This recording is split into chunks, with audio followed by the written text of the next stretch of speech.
And as we begin tonight, we're following breaking news out of the West Valley after a man was found dead in a pool in Peoria. Police tell us they were called out to the home near 137th Avenue and Greenway at about 7:30 this evening. And the man was floating in that pool. Right now, police say they're still working to find out how he got in there. They don't expect to release any more information until after the medical examiner's report is complete. So that's all we know on this, and hopefully we'll have more for you tomorrow morning. Good evening and thanks for joining us for 12 News at 10. I'm Troy Hayden. Caribe's off tonight. I'm Mark Curtis. Tonight only on 12. A northern Arizona family is demanding answers from the police after they say their loved one was brutally beaten to death. It happened last week on the Navajo Nation. 12 News journalist Chase Golightly spoke with family tonight about what happened, and there are just so many questions, Chase. Mark, Troy, that's right. The family is speaking up now because they don't want their loved one's death to just be another statistic, believing that talking and spreading awareness about situations like this that happen on the Navajo Nation will help break the cycle for violence against missing and murdered Indigenous women.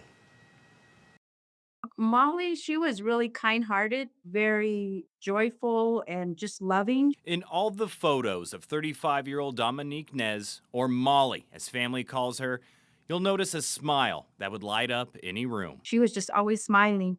God blessed us with Molly. Now, all they have left are these photos showing just how happy Molly was. Very sad to lose our little sister.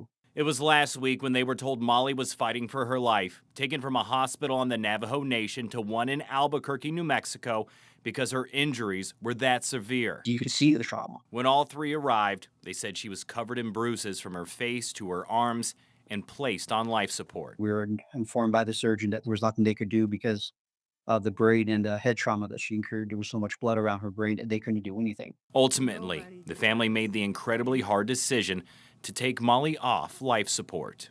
Nobody deserves any kind of beating like this. Nobody. This is our little sister. This is my baby sister. The problem the Nez family has is they don't know exactly what happened to Molly. They said Navajo Nation police aren't investigating this as a homicide, but after speaking with those in the community, they allege the people responsible for their loved one's death were her roommates in St. Michael's, Arizona, claiming they beat Molly to death. For these individuals who Molly thought were friends. Whoever did this to my sister has no heart. Now calling on police to investigate this. We just want justice to be served. We want accountability. We want change. Wherever this took place, because we hear that it's happened over and over. Not only so they can get justice for Molly, but for all missing and murdered Indigenous women. This has gone on too long. I'm not only speaking for Molly, but for everyone across the Navajo Nation. Wanting to help break the cycle. No one should have to go through this. Now, we reached out to Navajo Nation multiple times today for comment on where this investigation stands, but have not received a response at this time. I do again want to be clear, no suspects or people of interest have been named in this case. Now, the Nez family did tell me that after this case has gotten a lot of attention over the past week, that they were able to speak with Navajo Nation government officials today, so they are hoping for a little bit more progress on this case moving forward. Of course, we'll be keeping a close eye on it. We're live in the newsroom. Chase Golightly, 12 News. All right, Chase, thanks. Tonight, Phoenix police say they've recovered the body of a man who fell into a canal near 51st Avenue and Cactus. Fire crews spent the day searching after family members reported that he had fallen in while fishing. First responders from Phoenix and Glendale teamed up hoping for a rescue, while SRP worked to lower the water levels in the canal in that part. However, police now confirm the man did drown. Phoenix police investigating what happened. Tonight, we're getting a closer look at the rescue of a woman who fell off a cliff while camping with her dad, 32-year-old Janelle Banda. She went missing on Friday near Sedona in a place known as the Edge of the World, surrounded by steep cliffs. She was found alive 3 days later, yesterday. A special unit from Canal County, you just saw them responding there and pulling her up into the helicopter. She was flown to a hospital, and her family tells us she was released from the hospital earlier today. She made it out with no broken bones, only a lot of cuts and bruises. I'm just praying anybody that goes hiking over the next couple of days really plays it smart. Yeah. And get on that trail early and do not try to go around those barriers. No, yeah. I mean, 5, 6 a.m. temperatures will be in the 80s tomorrow, but by 8 a.m. we're already in the 90s, and by 11 a.m. crossing the century mark. So things are going to heat up very quickly, not just tomorrow, but we have weather impact alert days through Friday due to the extreme heat. And the heat is actually going to peak on Thursday. That'll be our hottest day of the year, topping out right around 116. Here's the extreme heat warning. It includes parts of Mojave County, all of Phoenix, the lower deserts, and areas below 4,000 feet of the Grand Canyon from tomorrow all the way through Friday night. So this is a long duration heat event. Skies are clear out there right now. We have dropped back to the double digits after reaching a high today of 110 degrees. Tomorrow will be hotter. We're aiming for the 1-teens. It is a weather impact alert day. Again, 90 degrees by 8 a.m. 98 by 10. So things warm up very quickly, and highs tomorrow in the 1-teens. Mark? Lynch, thanks. Coming up tomorrow morning, how about this? How does this look right here in the valley?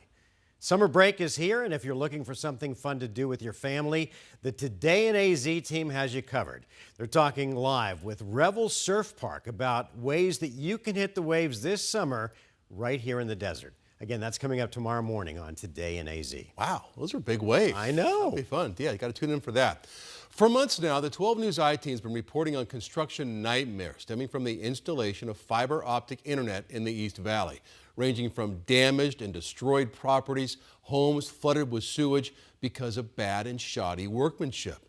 Tonight, the I-Team's Bianca Bono, though, finds problems don't stop with homeowners. She joins us live in studio for the latest in her report in her series, Bad Optics. So what do we find now, Bianca? Yeah, records we've obtained show the company Tilson Technology, which has been doing work for AT&T's fiber company in the East Valley, owes money to hundreds of small mom-and-pop construction companies. Tilson hired them to do much of this work, but didn't pay. Tonight, you'll hear from one of the owners of one of those companies who says this practice is threatening our local economy.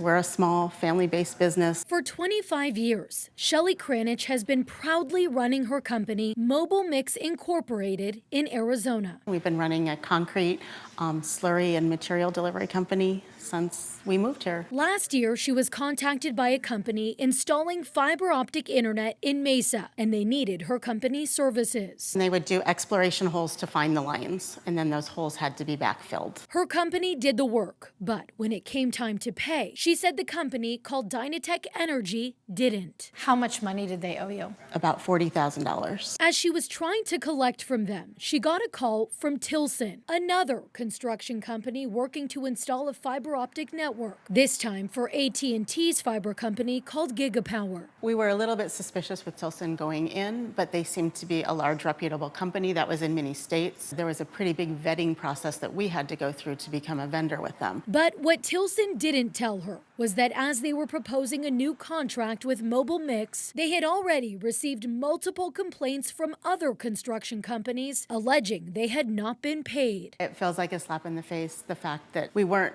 necessarily picked as their first person to do this, but we're picked as their third person only because they didn't pay 1 and 2, so now they're coming to 3. Kranich says for a month, between March and April this year, her company worked to repair the concrete Tilson was digging up during its installation in Gilbert and Chandler. Complaints from residents against Tilson about slashed sewer lines and damaged properties were piling up. Then it came time for Tilson to pay Mobile Mix's $31,000 bill. They decided to stop and cut work and not pay out on anything. Kranich, in shock this was happening again. She contacted Tilson daily with no luck. And as Kranich filed a complaint with the Arizona Registrar of Contractors, Tilson filed for bankruptcy. We've had to dip into, savings to get our bills paid. Arizona ROC records obtained by the I-Team show at least 16 no-pay complaints against Tilson have been filed since last year alone. And bankruptcy records reveal there are between 200 and 1,000 entities Tilson owes money to, totaling somewhere between $100 and $500 million. And it's extremely concerning because it does put businesses like ours into hardships. Kranich's confidence that she'll ever get her money back is low, and questions whether the cities and towns approving these fiber projects and the large communications companies overseeing the installation are aware of the damage being done to small businesses. This is our open balance. Kranich is thankful she's been able to keep her company afloat, but is concerned others won't be so lucky, hoping change is made to the fiber industry as a whole so this never happens again. The cities still get their fiber optic line. Residents still get their fiber optic lines. It's just the people that didn't get paid that are left out in the dark.